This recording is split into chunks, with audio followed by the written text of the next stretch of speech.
Messieurs, dames, Tanguy Koki.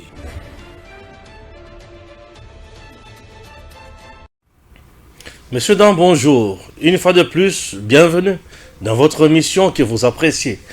Stéphane Balamwangue, je suis toujours là pour vous informer. Bandeko Balandi, Tanguy Koki, Tokotana Bozindo, Kakaya Makambo Nambo Cannabis. Oui. Makambo Toromesana Koloba toujours, Ezakaka Moko.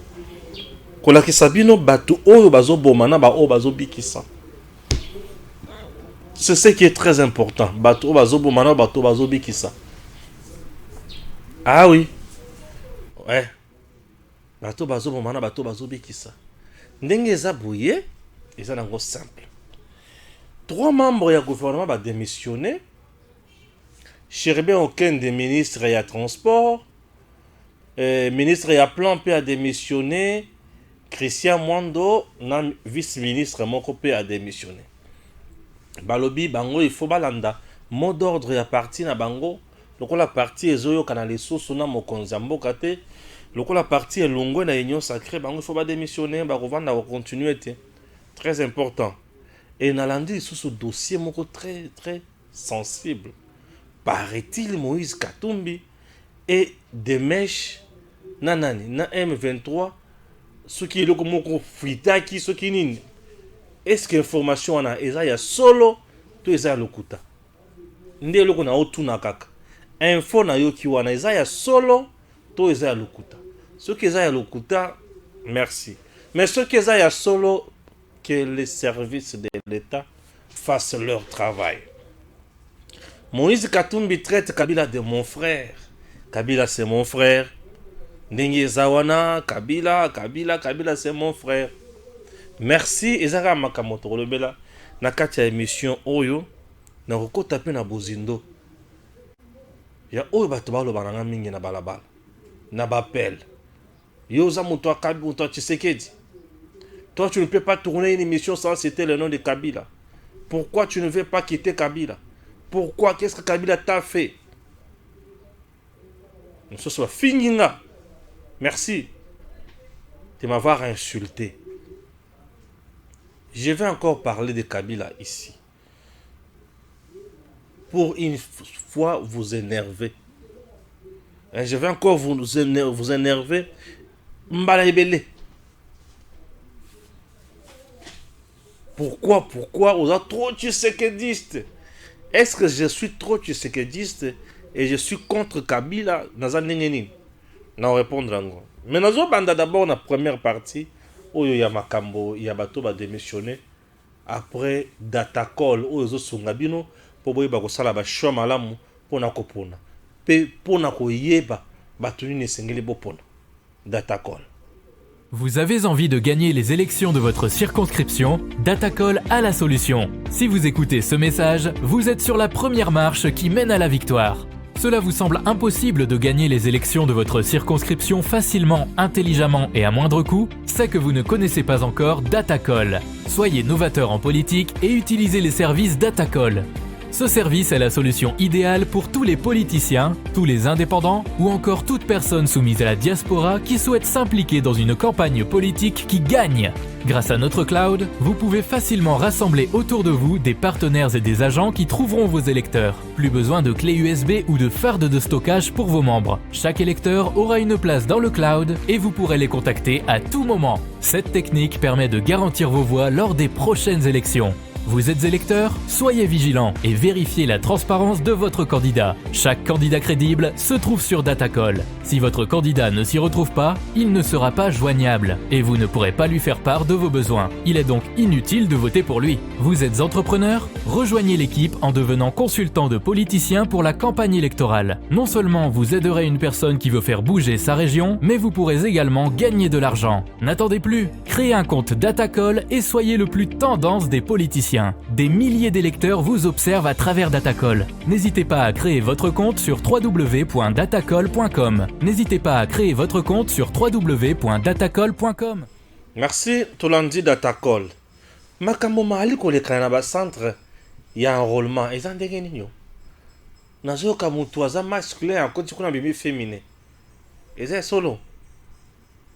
donc neti naza mobali boye nakoti kuna na bemi mwasi nga nakomi kobanga na nga kokota na centre enrôlement comment la kokota kuna bemisanga mwasi cher compatriote naomona motu moko boye opérateur ya saisi po akanga motu photo bazofina motu kingo boye po akanga motu photo asi biso ke tandala makasi motu atandami makasi qu'est-ce qui se passe ndeko kadima bato bazosalisa enrôlement eza baoyo basalaki test to botindi bana na bino kuna bakende kosalisa bato maseki ndeko kadima deni bato oyo bazosalisa enrôlement na bacentre eza baoyo basalaki test to botindi bana na bino comme d'habitude bakende kosalisa biloko wana bazwa mbongo. Photo oyo bozwi ya noir blanc on ne refuse pas. Ezala noir blanc, ezala en couleur, ça reste la photo. Mais ce qui compte, c'est la qualité. Photo ezala ya rouge, ezala ya noir blanc, ezala ya pembe, ezala ya couleur à kitoko. Mais ce qui compte, c'est la qualité. Ce qui est ya noir blanc, mais ezala clair, ezala ya qualité ya bien. Et l'unique que ce qui photo ezala ya noir blanc, nde il faut ibima noir blanc na banzela nzela ya pembe na kati, muto akomi na nzela ya pembe na kati. Non, ce n'est pas ça. Parce qu'il y a même de ces photos-là, il y a en couleur, mais ils ont un peu quitté côté. La qualité doit figurer au centre et action, s'il vous plaît. Vous risquez de décourager le peuple juste à ce niveau. Si on ne tient pas attention, ne tire pas attention, je crois déjà avoir publié l'émission pour toi à 16h11, 16h05. Si on ne tient pas compte, Yamakamboy, vous devez savoir que Bozo bébissa. Bozo paie sa population passe. Oui, Bozo paie sa population passe. Population risque de se désengager dans ma élection et enrôlement. Vous risquez de décourager le peuple, va vendre, va bouder le processus. C'est là où vous amenez le peuple. Mais je ne souhaiterais pas ma camoine comme un bon. Au format qui bat tout pour baya photo tout pour baya ko sala biloko boye bazotombola machine boye ata yo moko machine makomi kotombola ngo boye on dirait TV de coche il faut pas beta machine mbata pa et ko ba mpese na kati to nini yango de ko kadima bo somba ki ba machine to bo saki cop tana ko ba liso boye ba Stéphane bandeli suna seni. Tout ça, c'est le peuple. Ouais, ça, ça n'a pas. Je m'excuse. C'est le peuple, ça n'a pas. Ndeko Kadim. Batu oyo ba démissionné. Mutuali liboso Cherubin Okende. Bambelanga Cherubin Okende. Yewana Cherubin Okende. Cherubin Okende était ministre des Transports. Un des ministres incompétents. Un des ministres affairistes. C'est monsieur que vous voyez. Ce monsieur a compliqué Congo Airways pour Okende Liboso. Ce monsieur que vous voyez, Cherubin Okende. Il a compliqué Congo Airways comme pas possible. L'ancien DG de Congo Airways, le DG Pascal là. Cherubin Okende a vendu Saebo Yazolo Banaye. Yo vanda na Congo Airways na yo. Ngana zana yangai. Compagnie Oya, il faut qu'ils aient la awa ya Éthiopien wana. Oui. Air Congo, ce qui est Air Congo. Voilà. Mutu oya telemaki Congo Airways Kende Liboso te yeyo. Tata oyo bomoi. Yene mutu alobaki Congo Airways kotambola te. Et la preuve sous mandat na ye, tan na ye na ministère ya transport tata oyo bwali komona. Atelemelaki Congo Airways comme pas possible. Il nous parle de mandat. Cherubin Okende est parti, a tikeli biso permis de conduire te. Un ministre qui a fait montre d'incompétence notoire. Ce monsieur est parti. Banda a Kota qui n'a pouvoir a sali presque une année et demie. Oui, puisque c'était au mois d'avril. Aujourd'hui, nous sommes au mois de décembre. Il a fait une année et 8 mois. Oui, une année et 8 mois. Il est parti dans une année et 8 mois à Tikeli Congo permis de conduire. Un ministre pareil. C'est monsieur. Article biso permis de conduire. Même le chauffeur et le président de la République, Azotambola l'a permis de conduire. Et ça na mutu moko te na Congo ça na permis de conduire valable à cause ya tata oyo bomone. Pendant une année et 8 mois. Donc c'est-à-dire pendant 20 mois, ce monsieur était incapable de nous doter d'un permis de conduire. Oui, na bimisa un permis de conduire nangai boyoka. Botiki la ngaka ishirebe okende wana ndenga vandi wana. Nazar posa na lobela yena no lelo. Po na moni maseki leki na mboka na biso. On te nomme ministre, tu restes incapable, incompétent de doter tout un pays n'a permis de conduire. Donc ce monsieur a accueilli a tiki biso kaka boye yolé la bordo sans permis de conduire. Ata Kabila de bomo na katambola ka mutu wana azala permis de conduire te. Likolo tata oyo. Kabila ko? Oui, na lobi Kabila. Ata Kabila ne bomo na kaiwana azala permis de conduire te. Voilà. Bimisa ngai batu bamona ngai. Yanga permis de conduire yango datala nano. Esa yambula nini? Permis de conduire na ngai nazwango depuis na 2016. Nazwango depuis na 2016. Le 6 février 2016. On a permis de conduire. J'ai déjà 6 ans hein, na conduire mituka. Voilà. Alors baloba ngai ekosi la na 2021. Yanga ça depuis 2021. Na table on a permis de conduire ça depuis 2021. Yango depuis 2021. Congo mokelingi. Likolo tata oyo. Incompétent. Incapable de nous donner juste le permis de conduire. Il était ministre des Transports. Vous savez quoi? Tango a ce permis de conduire, c'est-à-dire le Kwaliboso. On ne sait pas tracer qui conduit à Kinshasa ou en République démocratique du Congo. Or, le permis de conduire, c'est une façon aussi de tracer une catégorie de gens donnés. Permis de conduire. C'est une manière de tracer aussi Batumoko de catégorie donnée. On peut dire non à Kinshasa, on a autant de chauffeurs. En RDC, on a autant de chauffeurs. Et le Kwaliboso, il a privé de l'État congolais Mbongo. Puisque le permis de conduire peut se vendre à $30. Imaginez que vous avez autant de gens au bazar na conduire. Et si à Kinshasa, bato bazo kumba bazé belé. Bato tout ba kumba ka oyo. Mutu moko tazana permis de conduire valable. Yanga ya 2016 et Céline en 2021. Ah, tout ça en 2022. Lobby déjà dans 4 jours, dans 3 jours, 2023. Donc, j'ai conduit en RDC durant 2 ans sans permis de conduire. Depuis que le président Tshisekedi est au pouvoir, 4 ans déjà presque. Et dans 4 ans déjà presque, wana, ba chauffeur nae, lelo, ba ça permis de conduire nyo chamabe. Donc, cortège m'a fati ndenge le kanaka wana. Mon ça permis de conduire d'azate. Le colo chéribé au Kenya. Le colo chéribé, tchelanga chéribé, ma tomona chéribé au Kenya. Nous avons un problème dans la tonne. C'est bien ok. Et ce monsieur a coquin pour voter à la députée nationale. Et vous allez encore voter ce monsieur. Puisqu'il est député national. Nenga a démissionné kuna. Azong est l'Assemblée nationale. Pourquoi nous avons azong le chômage?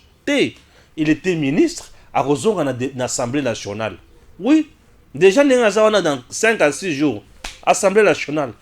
Nenga zana ba kufuta misolo na ye mbonga za azolia na elikonda azongi chômeur te tata oyo bomona oyo.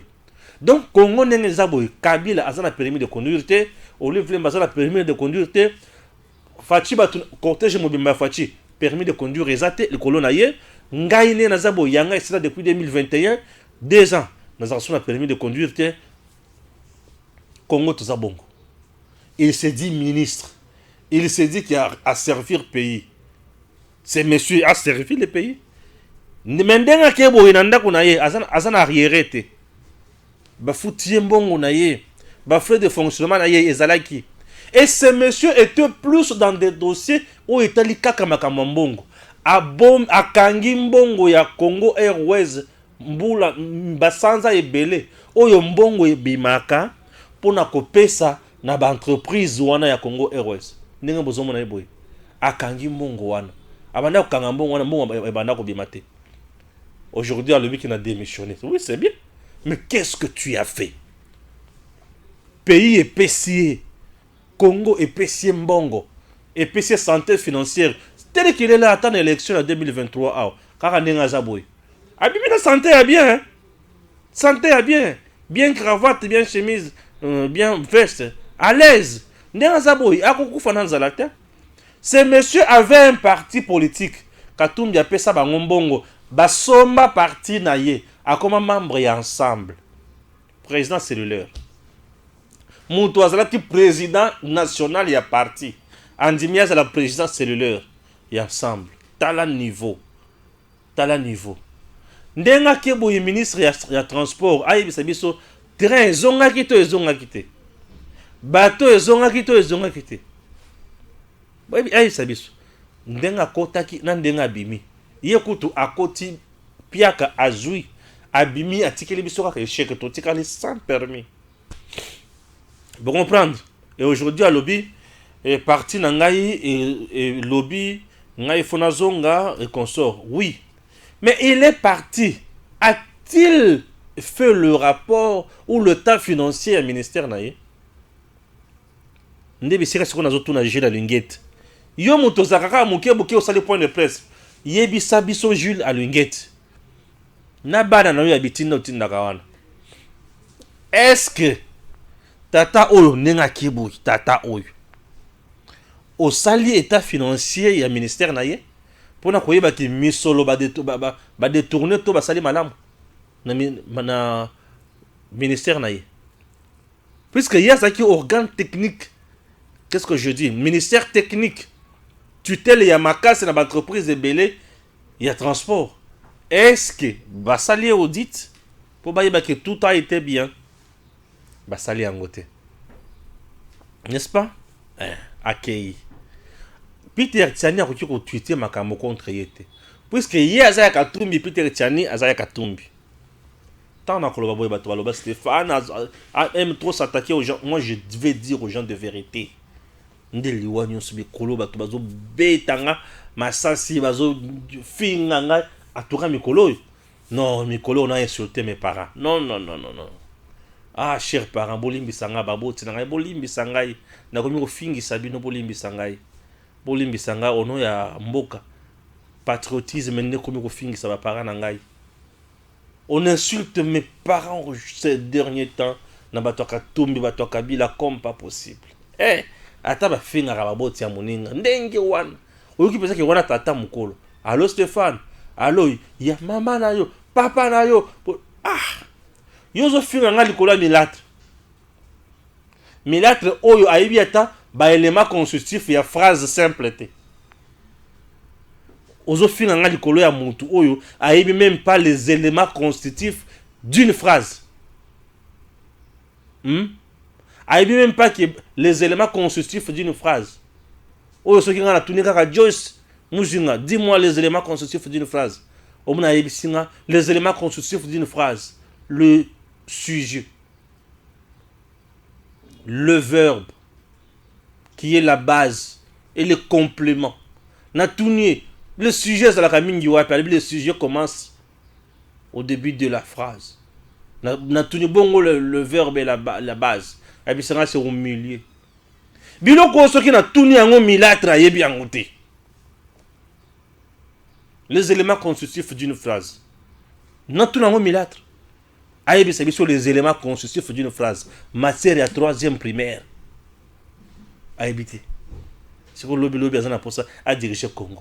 Boni Bouzobako. C'est que tata oyo a kimi gouvernement. Ale binga ba lobby na parti na biso. Atika parti politique na ye. Il avait un parti. C'est monsieur que vous voyez. Ake kokota Seigneur.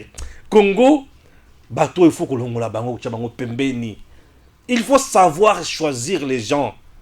Notre pays souffre à cause de la qualité médiocre. Il y a certains dirigeants. C'est pour cela que notre pays souffre. Incapable de nous doter juste d'un permis de conduire. Durant 20 mois à la tête d'un ministère. Chérie Okende. C'est monsieur. Boyib Sanga.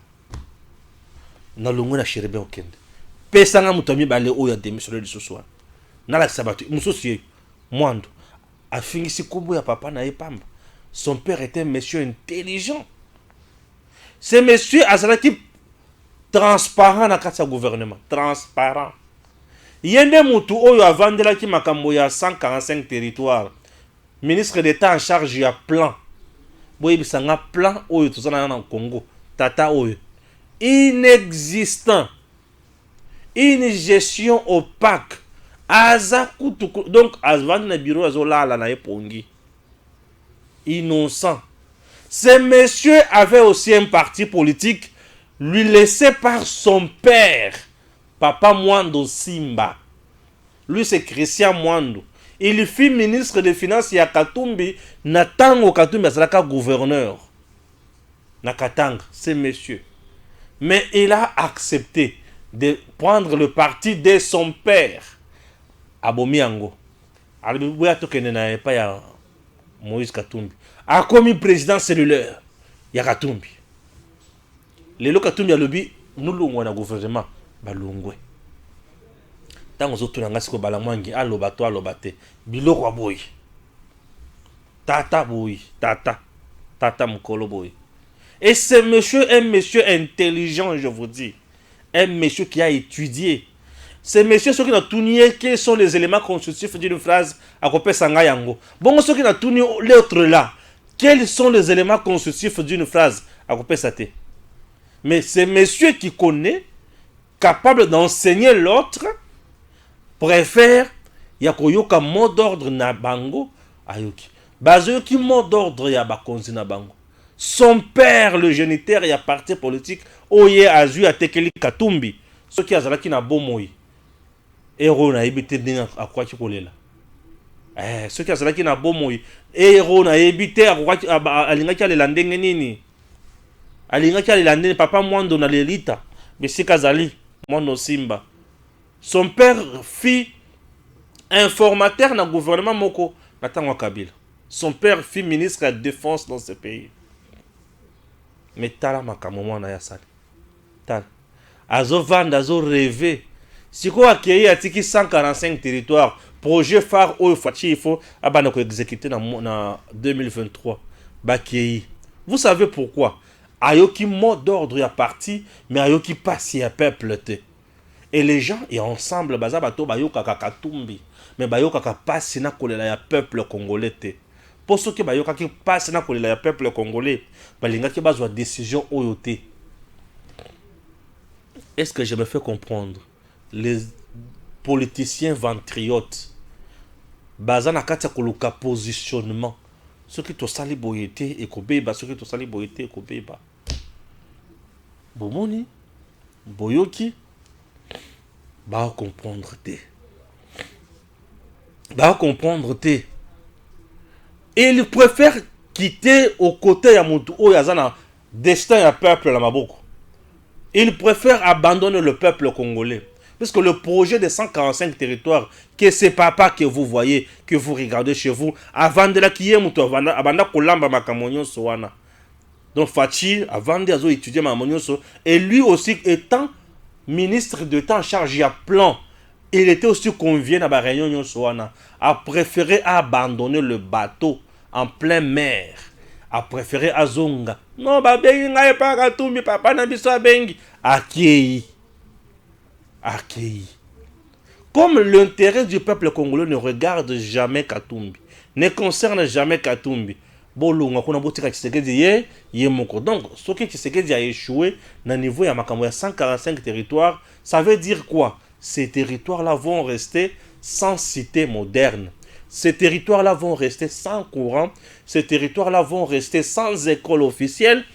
Ces territoires vont rester sans route. Ces territoires vont rester sans bureau administratif, sans centre de santé, rien. Et population na 145 territoires wana bakozala kaka na pasi puisque ye artiki na ye alebi Katumbi abenyenga. Un tel monsieur au Gomona va punir en 2023 député national. Population congolaise, comprenez-vous ce que vous faites? Nous souffrons à cause de Bissomoko. Toujours souffrir na Congo à cause de biso moko. Nous sommes en train de jeter nos dévolus sur des gens qui n'ont pas l'amour pour nous. Nous choisissons des gens qui ne nous aiment pas. Tout ce que Katumbi cherche, c'est avoir une position.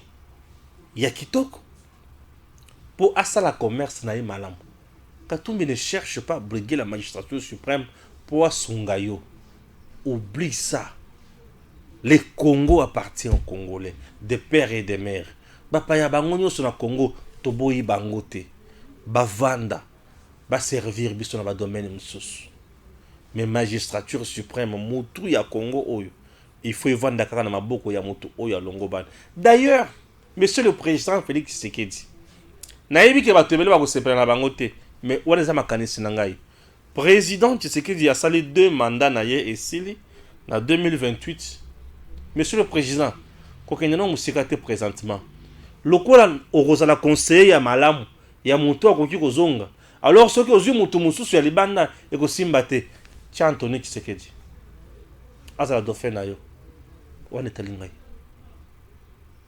Voilà, qu'est-ce qui s'est passé? Qu'est-ce qui se passe? Oui, moi je préférerais que le président Tshisekedi en 2028 nous donne comme dauphin son fils Anthony. Mais toi, pourquoi pas yo? Dans le bingaïté. Moi en 2028, je serai candidat député national. N'est-ce pas? Oui, moi je serai député national en 2028. Non, je serai d'abord député national. Et puis député national, alors, Fachi, en 2023, Anthony a postulé d'abord comme député national. En 2023, monsieur le président, que Anthony postule comme député national. Anthony Tshisekedi, là où tu me suis, Sala association Nayo, les amis d'Anthony. Luka Oyebana na Congo. Sala Cop Nayo, oui, Luka Oyebana. Moi j'ai confiance en Anthony Tshisekedi pour nanine. Parce que Aouti na Mosisa ya malamu. Aouti na Mosisa ya malamu. Toyebi papa na ye, toyebi mama na ye. Aza lokola muto bakenda kakolokota te. Mikolo la zaka wana. Bakenda kakolokota. Ba yela biso ye. Muto moko azobenga nga azoyebisanga. Yo zolo bala muto bakenda kolokota ye. Oui. Ngaye muto na lobite. Bango balobi yango na français. Nous sommes allés ramasser un jeune Rwandais pour l'imposer à la tête de la RDC afin de contrôler bien le pays. Nga na lobi yango na lingala pour français pesanga muto passe. Tokenda kolokota. Mwana moko boye Rwandais. C'est qu'on a mis tout na ka balokota ka na wenze na camp de refoulés to balokota ka wapi. Puisque ceux qui azalaki muto mutuya ils allaient dire nous sommes allés recruter. Tena lobi boye o alobi mabe ezande bon. Alors Anthony lokola Anthony Tshisekedi comment d'abord député national. Anthony Tshisekedi, moi je vais te soutenir en 2028. Fachi a reçu la mandat, puisque Fachi est républicain, a reçu la mandat naïe, a reçu en 2028. Alors Anthony déjà déjà député national, au déjà en crash na yo makasi. Oyebani ozala baction na yo au Congo pour oyebana ça nango simple. Baction na yo baction na yo ya malamu ya koboma batute papa. Ya malamu tout. Oza déjà na musisa ya IDPS. Au vandi wana ce qui peut na système à fourmi obimi président ya IDPS. Obimi président ya IDPS. Obon kabo yazo diriger IDPS wana leki on a dit. Obimi président ya IDPS. Obimi président ya IDPS c'est pas 2028. Anthony a Jésus Kokoka au commis président. Pourquoi Anthony a la chance à la président? Pour papa na yo a combattre campagne pour na yo. Bila na ye o ya liboso na ya deuxième mandat na ye. Ya ngone mutu kolobela yo. Bakoloba mwana ya nani mwana ya Anthony mwana ya Fachi Beto to pona ye. Papa na yo a eu chance ya mwana ya nani mwana ya Etienne Tshisekedi. Papa Etienne ba pona Fachi. Dieu vivant, il y a papa Etienne, Fachi a un succès dans le loté. Fachi a commis un succès à makasi leka papa était na kufi balobi biso kaka Tshisekedi bazwi mwana yo pe papa na yo azalaki mwana oyo ayekoli epai ya koko na yo Etienne yo pe yekola epai ya papa na yo Félix 2028 yo nde président bato balobi c'était pas la belle liboma te eza makanisi nanga 2028 yon de président. Je préfère tout le monde à Moutoua ou na Moussissa ya bien pour pérenniser les bonnes actions et les bons actes ya mboka na biso kende liboso. Anthony Tshisekedi va préparer yo malamu tata ceux qui ont na makanisi wana te ozo sala erreur makasi 2028 yo ni mutoko postuler. Papa na yo ko battre campagne pour na yo. Biso tout autre simana. Po nazanelik ozo landa lokolo ya papa. Jusque là non, on a moni Anthony Tshisekedi était dans un scandale. C'est-à-dire, tu es dans le bon. Comme on a un scandale, tu es dans le bon. Ce que c'est la politique, c'est ça l'erreur monumentale. Kota place one. Oui, kota. Ngana za musika ko ya ko koma kuna. Yo ça déjà wana. Fungwama Anthony, Fungwama kota. Je compte sur toi. Fungwama. Merci. Toche Anthony na Christian Mwando. Boyo kasiko eyema eyoma eza ya solo to eza ya lokuta bo naza na posa bo benga ngai yamba lobo tsuki bo benga bo finga ngate bo benga ngabo yebisa ngai eza ya lokuta Stéphane pe bo kati téléphone bo finga ngate pardon soki ma finga comme ça mutu muke mbele na komi kwede soki comme ça mutu munene mbele na komi papa bu alors ma finga eleki na utanga kaka mutoko maki ngozanga te Jansi Kibala, est-ce que tu es prêt pour parler le même langage avec moi? Ezagate comme tu l'as dit Jansi Jansi mon amour compliqué Jansi non bon na utanga ngo nde nazana na utanga na TV Jansi c'est pas possible. Voilà, merci beaucoup Jansi. Là, nous allons lire. Urgent, le registre des appareils mobiles, RAM en sigle, à travers son service de géolocalisation, a intercepté la nuit du 21 décembre 2022 à 1h20 les noms, les sons plutôt, d'un appel entre Moïse Katumbi et Bertrand Bassimois, président du mouvement terroriste M23. Dans cet appel, le président du M23 rappelle à Moïse Katumbi de verser sa cotisation mensuelle pour l'alimentation des éléments au front. Le complot est ouvertement dévoilé. Bon, chers compatriotes, c'est l'information qui m'est arrivée. Est-ce qu'elle est vraie ou fausse? À ce niveau, je ne peux pas confirmer cette information, ni l'infirmer aussi. Naobo ya yangote, na on dit ma paye yangote. Mais j'analyse seulement puisque en sécurité, on ne rejette rien. C'est ça. J'essaie d'analyser à ce niveau-là. Cette information, ce qu'ils ont livré, service soit en air, na service msoso, et kota en musique pour nous trouver solution koyeba. Et ça le kota tout les solo. Ce que ça solo, compliqué. Ce que ça le kota wana makambo baby les sous. Et ce que ça pesa information est vrai, wana makambo baby. Ce que c'est le Kouta, Dieu merci pour Nabango et Dieu merci pour notre pays. Pourquoi je dis comme ça? Parce que vous avez vu vous-même, ONG, ils ont Congo international, il y a Rwandais. Moussala Nango, ko télémé ba Congolais, ko sala par tous les moyens pour na ko infiltrer ba Congolais et pour na ko luka comment ko boma mokonza mboka, comment ko déstabiliser Congo, comment fragiliser le peuple, comment diviser le peuple.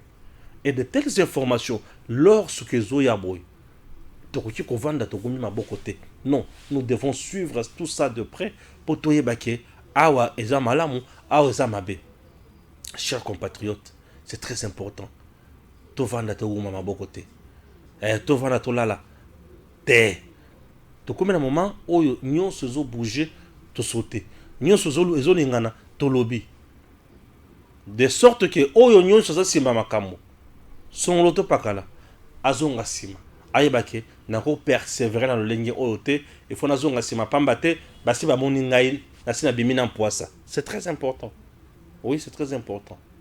En dehors de ça, et aussi maté. En tout cas, en dehors de ça, aussi maté. J'espère que j'ai été très clair, très précis à ce niveau-là. Ah, wasikoyo, mutu na mutu. Acha maele en place.